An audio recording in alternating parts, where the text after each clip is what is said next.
Assalamualaikum warahmatullahi wabarakatuh. Selamat malam, selamat pagi, dan selamat siang untuk teman-teman yang mungkin sedang menonton video ini di pagi, di siang, atau di malam hari. Bagaimana terkait dengan proses pendaftaran CPNS yang beberapa hari ini kayaknya banyak sekali ya kendala, permasalahan, ataupun banyak sekali hal-hal yang sepele yang sebenarnya teman-teman itu bisa semuanya baca di buku panduannya, tetapi ataupun file PDF-nya ya yang diberikan dari masing-masing instansi, tetapi saya tidak tahu apakah memang bahasa yang digunakan terlalu baku atau mungkin pemahaman dari masing-masing kita semua itu ada yang cepat nangkapnya, ada juga yang enggak, atau memang kalian tidak baca sama sekali. Dan di kesempatan ini kita akan bahas beberapa keresahan teman-teman semuanya atau kendala teman-teman semuanya ya, berkaitan dengan syarat proses tahapan tes ya, ataupun saat mendaftar di akun SSCSN ataupun kendala-kendala lainnya selama masa proses pendaftaran CPNS ini, atau mungkin teman-teman nanti akan menemui kendala dan kita akan bahas satu persatu. Ini merupakan rangkuman dari banyaknya pertanyaan yang masuk ya. Mungkin nanti ada beberapa pertanyaan yang tidak sempat saya singgung, silakan kalian tulis di kolom komentar, atau ada yang mungkin kurang jelas ya, atau mungkin yang ingin ditanyakan lagi, silakan tulis di kolom komentar dan akan aku buatkan video selanjutnya, atau mungkin langsung aku balas di kolom komentar. Nah, ini yang pertama terkait dengan surat kesehatan. Nah, surat kesehatan ini khususnya untuk formasi penjaga tahanan ya. Surat kesehatan ini apakah wajib dari rumah sakit atau bisa dari puskes, atau ketentuannya bagaimana? Nah, kita baca dulu untuk ketentuan dari surat kesehatan. Ada pada halaman file PDF Kemenkumham dengan unggah dokumen. Ini poin ke-6, scan berwarna surat keterangan berbadan sehat dari dokter rumah sakit pemerintah atau rumah sakit TNI atau Polri asli yang berlaku maksimal 3 bulan sebelum tanggal pendaftaran. Bagi pelamar dan kualifikasi pendidikan SLTA sederajat jabatan penjaga tahanan, dalam surat keterangan tersebut wajib mencantumkan tinggi dan berat badan sesuai dengan hasil pengukuran pada saat pemeriksaan. Jadi sudah jelas ya, untuk surat keterangan berbadan sehat ini, kalau menurut acuan dari file PDF, ini wajib dari rumah sakit pemerintah, bukan rumah sakit daerah, bukan rumah sakit swasta. Kalau pemerintahnya rumah sakit umum daerah, boleh nggak? Boleh, karena kan masih di bawah naungan pemerintah, baik itu pemerintah kota maupun pemerintah daerah ya. Tetapi kalau rumah sakit swasta di sini tidak disebutkan. Atau bisa dari rumah sakit Polri atau rumah sakit TNI. Nah, bagaimana dengan puskesmas? Katanya kemarin boleh dari puskesmas. Memang sempat ada dan sempat beredar. Saya juga kemarin cek. Jadi di menu ataupun pada laman CSN kemenkumham.go.id ada satu menu FAQ ya, itu terkait dengan keterangan surat keterangan sehat. Nah, kita baca dulu. Bagi pelamar yang kesulitan dalam membuat surat keterangan sehat baik rumah sakit pemerintah maupun puskesmas, dapat dibuat oleh klinik umum dengan ketentuan bagi pelamar dengan formasi akseleratif derajat mencantumkan tinggi dan berat badan. Nah, ini kemarin ada, tetapi nggak tahu kenapa tiba-tiba hilang. Kemudian dari Kanwil Riau juga mencantumkan boleh dari puskesmas kemarin. Sekarang diralat lagi, tidak boleh ya, tidak boleh dari puskesmas, boleh dari rumah sakit. Nah, ini sebenarnya dalam video saya sebelumnya sudah saya jelaskan bahwa tidak ada arahan untuk ke puskesmas. Yang ada itu dari rumah sakit pemerintah, baik itu rumah sakit TNI, rumah sakit umum daerah, atau rumah sakit Polri, itu boleh. Dari puskesmas itu tidak boleh. Jadi bagaimana kalau misalnya sudah ke-upload? Karena kemarin mungkin teman-teman membuka terkait dengan panduan boleh di puskesmas. Nah, kalian buat. Memang dari segi harga berbeda ya. Biasanya kalau di puskesmas itu bisa gratis. Kalau di rumah sakit itu bayar ya, ataupun jarak dari teman-teman yang mungkin di kawasannya atau di wilayahnya yang jauh dari perkotaan, jauh dari keramaian, hanya ada puskesmas. Kalau mau ke rumah sakit ya mungkin butuh 1 sampai 2 jam. Ya gimana ya, harus mau nggak mau harus kalian dari rumah sakit karena ini merupakan ketentuannya, dan jangan sampai hal ini bisa menjadi kesalahan yang nantinya bisa menggugurkan. Tapi kalau acuan tahun 2021 yang dari puskesmas itu boleh ya, boleh, tapi tahun ini tidak dicantumkan terkait dengan puskesmas. Jadi kalau yang belum, silakan teman-teman buat dari rumah sakit untuk surat kesehatannya. Kalau yang sudah terlanjur ya sudah, nggak bisa diulang lagi kan. Jadi kalian sudah submit juga, silakan kalian berdoa saja semoga surat kesehatan bisa ditoleransi oleh panitia. Kemudian pada surat kesehatan itu mencantumkan wajib apa saja. Kalau dari arahannya hanya wajib mencantumkan tinggi dan berat badan. Masalah terkait dengan ada MCU, kemudian ada mata minus atau golongan darah gak ada, itu nggak jadi masalah. Yang penting ada tinggi dan berat badan. Untuk dokternya nggak dituliskan juga harus PNS, ada NIM. Dokter umum juga bisa karena nggak ada ketentuannya di sini. Oke, jelas ya, itu yang berhubungan dengan surat kesehatan. Kemudian surat lamaran dan pernyataan, khususnya promosi Kementerian Hukum dan Asasi Manusia. Kemarin saya sudah buat video terkait dengan panduan surat lamaran dan surat pernyataan. Nah, dalam video saya itu sudah saya jabarkan secara detail dari atas sampai bawah. Kemudian menimbulkan beberapa pro dan kontra ya, karena ada postingan terbaru baik itu dari Diari Kemenkumham atau dari beberapa kanwil menyatakan bahwa surat lamaran itu ada beberapa hal yang harus dimuat dan tidak. Contohnya yang pertama adalah untuk tujuan surat lamaran. Tujuan surat lamaran ini ada diinfokan bahwa tujuan surat lamaran itu tujuan harus sesuai. Nah, harus sesuainya bagaimana? Harus sesuai kanwil yang dilamar atau harus sesuai kanwil yang dituju. Jadi enggak, untuk yang terhormat Menteri Hukum dan Asasi Manusia ini tetap wajib mau kalian mendaftar di kanwil mana saja ya. Kanwil mana saja kalian daftar silakan, boleh, tetapi tetap di suratnya yakni yang terhormat Menteri Hukum dan Asasi Manusia di Jakarta, bukan di sesuai wilayah tempat kalian mendaftar. Oke, jelas ya ini ya. Jadi tetap kalian tujuan suratnya di Jakarta. Kemudian ada juga terkait dengan tanggal surat sesuaikan atau enggak. Tanggal surat untuk surat lamaran itu disesuaikan saat teman-teman memilih instansi di portal SJSN. Nah, pertanyaannya bagaimana kalau misalnya sudah kalian tambahkan materai, tinggal upload lagi, atau saat kalian ingin upload ya, kalian sudah buat surat lamaran, sudah siapkan, saat ingin upload gangguan ya. Nah, ini bagaimana? Kan nggak sesuai lagi dengan tanggalnya saat memilih di portal SJSN. Misalnya kalian ingin daftar di portal tersebut tanggal 22, di surat tersebut sudah kalian cantum tanggal 22, tapi portal SJSN-nya servernya bergangguan dan sebagainya. Nah, apakah ada solusi lain atau harus buat surat lamaran baru, harus beli materai lagi atau gimana?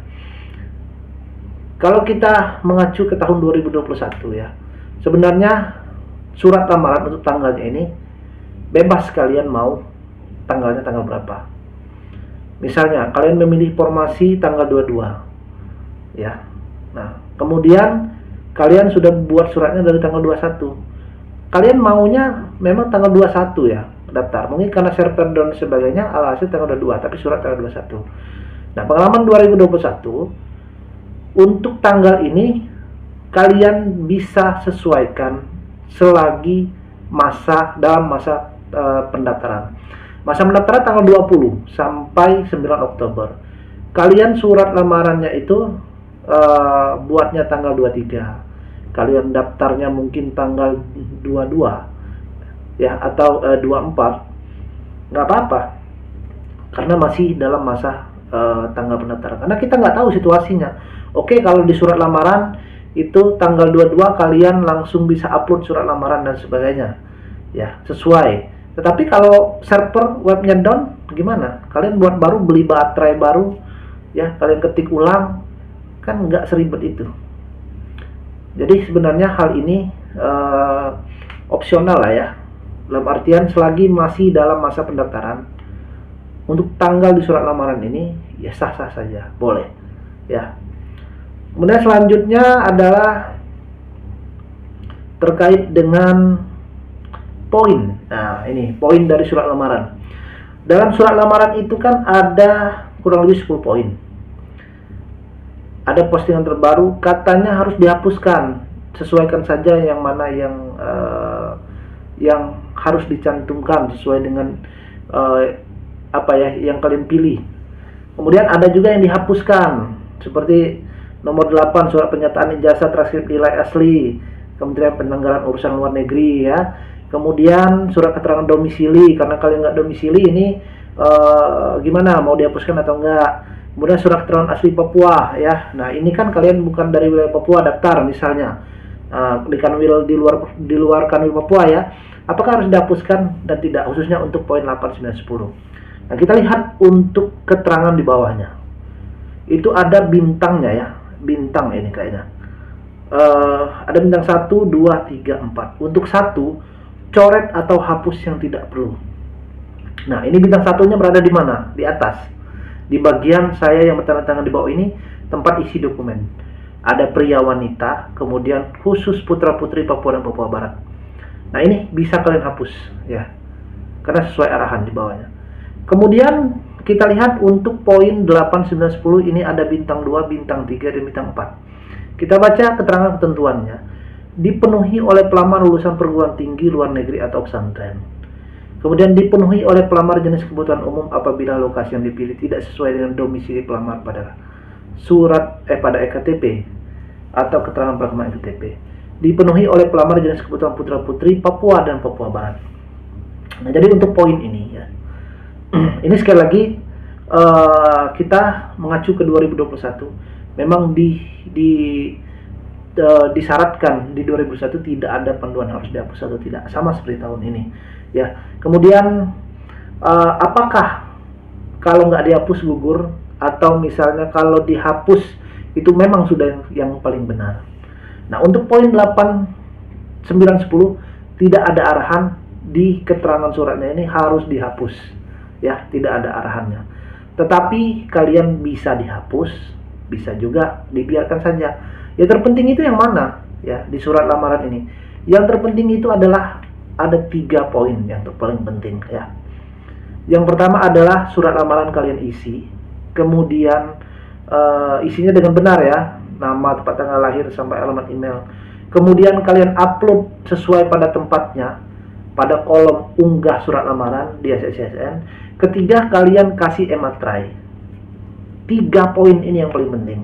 Masalah mau dihapuskan atau enggak ya, sebenarnya ini nggak jadi masalah ya. Kenapa saya bilang nggak jadi masalah? Dalam arahan suratnya yang pertama itu, kenapa nggak dibilang harus dari awal itu. Kedua, dalam suratnya yang boleh dihapus atau dicoret itu adalah yang bintang 1 ya. Ini sudah jelas. Jadi teman-teman nggak usah khawatir kalau misalnya nggak dihapus, mau dihapus atau enggak ya, nggak apa-apa. Nanti panitia juga akan mengecek kok apa berkas-berkas yang kalian unggah ya. Yang kalian unggah itu apa saja. Apakah kalian nggak unggah surat domisili, apakah kalian unggah surat domisili, apakah kalian nggak unggah KTP, ijazah, atau kalian unggah. Nah itu nanti akan dicek panitia. Kalau masalah kayak poin 8, 9, 10, saya rasa itu adalah hal yang sangat bisa dibilang kalau poin 8, 9, 10 itu hal yang menggugurkan, bisa menjadi perdebatan nantinya. Karena arahannya di sini juga tidak ada yang harus dihapuskan.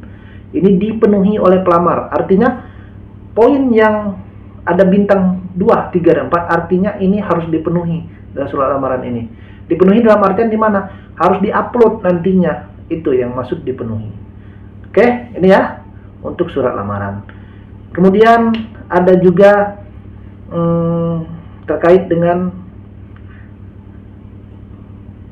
materai ini tempelnya di mana? Bisa nggak nabrak kolomnya atau ditimpa kolomnya? Atau misalnya materai-nya itu di samping nama. Ya, nah kita lihat langsung dari akun Instagramnya Peruri ya. Untuk pembubuhan materai, peletakan materai itu ya berada di samping tanda tangan. Jadi tidak harus mengenai tanda tangan. Kalau manual itu tanda tangan harus mengenai materai, tapi kalau di sini itu di sampingnya. Nah, di sampingnya di mana kira-kira? Yang mana yang betul itu? Pada kolom surat lamaran ini kalian yang ada keterangan materai 10.000 itu bisa kalian hapuskan kolomnya, nggak apa-apa ya. Kemudian letaknya di mana? Bisa nggak harus pas di kolom itu? Bisa kalau kalian bisa. Kalau kalian bisa ngepasin. Kalau nggak di sampingnya nggak apa-apa, asalkan tanda tangan dan materai-nya itu tidak bersentuhan dan sampingnya ya, dan sampingnya. Oke, jadi kalian tidak harus menimpa tempat materai, kolom materainya ya. Jadi tidak harus. Nah itu, yang penting materainya jelas, kemudian tanda tangan tidak mengenai materainya. Oke, untuk tanda tangan apakah elektronik atau tanda tangan manual? Tanda tangan ini tetap masih manual ya. Jadi suratnya itu setelah kalian print ya, lebih baik diketik. Ya, lebih baik diketik biar rapi. Setelah kalian download nanti dari webnya, kemudian untuk surat ini sebaiknya kalian ketik dari komputer, jangan melalui HP. Karena kalau melalui HP itu akan rancu dan juga biasanya akan jadi 2 halaman. Banyak tuh, memang dari aplikasi HP itu ada WPS Office ya, gitu ya. Tapi lebih baik, lebih bagus gunakan PC komputer, nggak ada pinjem ya. Nah kemudian setelah kalian download, tadi ya download, kemudian kalian ketik ya, kalian isi ketik, kemudian kalian print. Sudah kalian print, kalian tanda tangan, kalian scan, baru dimasukkan materainya. Oke, jadi tanda tangan dulu, scan bentuk file PDF, baru kasih materai. Jangan kasih materai, kemudian kalian scan, kalian print ya, kemudian baru tanda tangan. Nah itu materainya nggak asli lagi, udah jadi fotokopian nantinya scannernya. Oke, itu ya, tanda tangan artinya tanda tangan yang basah, pakai pena warna hitam, jadi bukan elektronik. Selanjutnya untuk surat domisili. Surat domisili ini maksudnya untuk apa? Kan di kolom itu ada surat domisili, nanti di kolom tempat uploadnya. Surat domisili ini hanya untuk teman-teman yang ingin mendaftar di luar wilayah domisili. Maksudnya gimana? Misal, alamat KTP kalian, KK kalian di Provinsi Jawa Barat, tetapi kalian ingin daftar di Kanwil Jawa Timur. Berarti kalian buat surat domisili karena kalian di luar wilayah pendaftaran, di luar wilayah KTP kalian. Kalian daftarnya di provinsi lain. Jadi surat domisili ini lintas provinsi. Kalau misalnya kalian di Kota Bandung ya, atau misal Kota Cianjur, Kabupaten Cianjur, ingin daftar di Kanwil Jabar, kan itu masih masuk Provinsi Jawa Barat, nggak harus surat domisili. Surat domisili itu dibuat kalau kalian beda provinsi daftarnya. Itu ya untuk surat keterangan domisili ini. Nah, surat keterangan domisili ini katanya digabungkan dengan KTP. Dulu iya, sekarang nggak ada kolomnya tersendiri. Nanti kalian upload di sana surat keterangan domisili, kalian scan. Oke? Jadi nggak harus digabungkan lagi. KTP tetap kolom sendiri, surat domisili kolom sendiri. Nah, kemudian untuk akun materai. Nah, akun materai ini memang sering error ya. Saya juga sering coba sekarang. Karena kenapa? Memang saat ini untuk Peruri ataupun SSCSN ini bekerja sama dengan Peruri, kalian wajib untuk membubuhi materai ya. Jadi pakai materai elektronik memang baru diwajibkan tahun ini ya. Nah, banyak, bayangkan P3K, CPNS, mereka semua memakai surat lamaran itu dibubuhi materai. Alhasil web materai, materai.co.id itu ya gangguan, loading lama. Ada banyak udah beli materai, hilang materainya. Udah tambahin materai surat lamaran, ternyata pas di download surat lamaran nggak ada materainya. Hal itu biasa sebenarnya ya. Jadi kalau misalnya kalian susah login, gangguan, loading lama, kayak gitu ya. Di kolom materai itu sudah ada menu FAQ-nya. Jadi kalian silakan dibaca, di sana ada ketentuan panduannya. Kenapa kalau materainya ini gimana solusinya? Sudah ada di sana. Nanti kalian baca. Yang pasti sabar ya, kalian harus coba terus. Kalau misalnya gangguan, coba lagi. Itu hal yang wajar. Sama juga seperti hal akun SCCSN. Kenapa nggak susah diklik? Kenapa loading? Ya gimana mau lancar terus? Orang yang akses satu web aja seharian itu bisa sampai 100 ribuan orang, ya otomatis server jadi down. Oke. Jadi untuk materai gangguan ini sebenarnya saya juga untuk solusinya itu bingung ya, gimana untuk mengatasi biar webnya nggak down. Tapi kalau ada saran sebenarnya bisa kalian clear history riwayat pencarian Google kalian.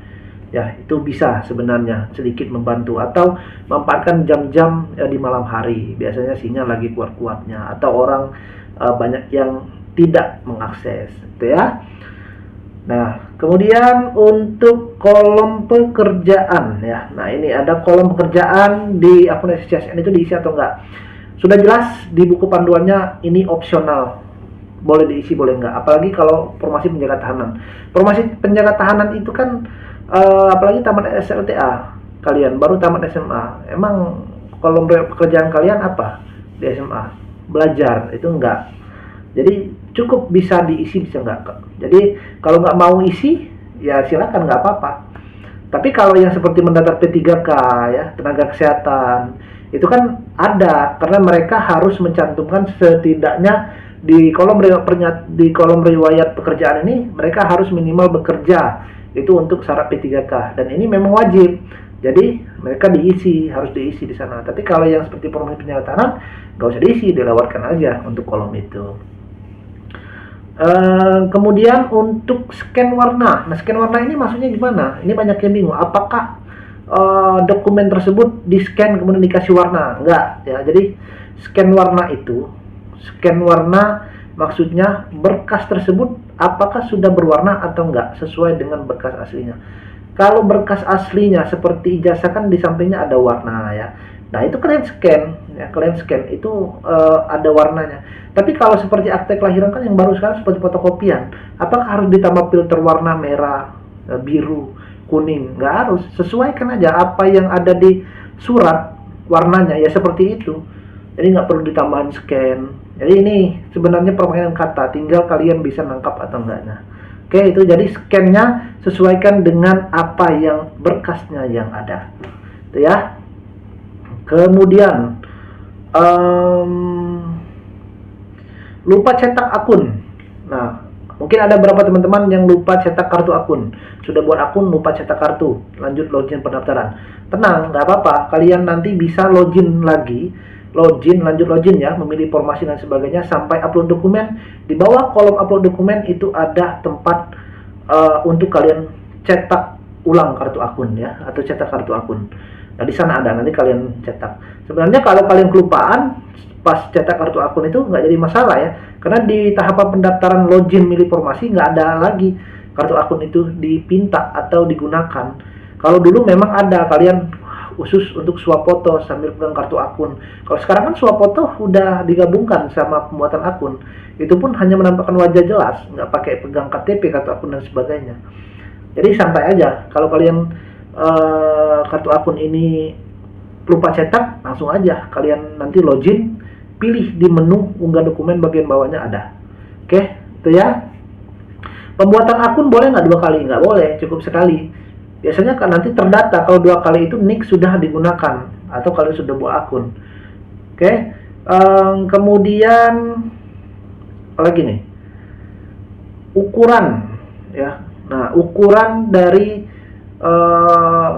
surat lamaran atau surat dokumen itu berapa sih sebenarnya? Yang patokannya itu berapa? Oke, boleh nggak kalau misalnya lebih?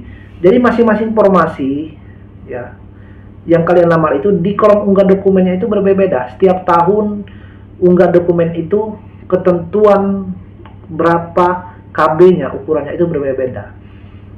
Jadi sesuaikan. Ada yang 500 KB, ada yang 1000 KB. Kemudian setiap formasi itu beda lagi. Jadi kalian sesuaikan aja. Gimana kalau misalnya saya sudah siapkan berkas ya, Berkas dalam artian dokumennya sudah saya scan. Kemudian saat upload itu dokumen saya itu kebesaran filenya. Ya kalian kan sekarang sudah canggih di Google itu kan banyak. Kalian ketik aja. Misalnya kompres ukuran file PDF. Bisa kalian besarkan, bisa kalian kecilkan ya. Sekarang sudah banyak kok. Jadi nggak usah dibuat ribet. Kalian tinggal tinggal kompres ukurannya ulang ya. Oke. Nah, gimana kalau misalnya 800 KB ukurannya? Apakah boleh lebih boleh kurang atau gimana? Jadi kalau maksimal itu artinya harus ukuran yang tidak boleh lebih dari itu. Itu yang dimaksud dengan maksimal. Kalau maksimal surat lamaran misalnya maksimal 1000 KB wajib upload. Kalian mau 1200 KB nggak bisa ke-upload pasti. Kalau misalnya 100 KB itu bisa, tapi takutnya gambarnya blur. Yang baik itu gimana? Kalau diminta maksimal 1000 KB, kalau bisa itu mendekati 900 KB atau 800 KB. Nah, itu kan biasanya filenya sudah jelas. Kalau lebih kecil, kalau yang diminta 1000 KB, kalian uploadnya cuma 27 KB. Ya, alhasil nanti saat dicek panitia itu akan blur. Dan atau dibuka nanti datanya itu tidak terlihat. Ya, jadi disarankan mendekati ukuran maksimal. Itu yang paling pas sebenarnya. Swap foto. Nah, ini banyak kendala juga. Swap foto, kenapa Kak gepeng swap foto saya? Atau kamera nggak tampil?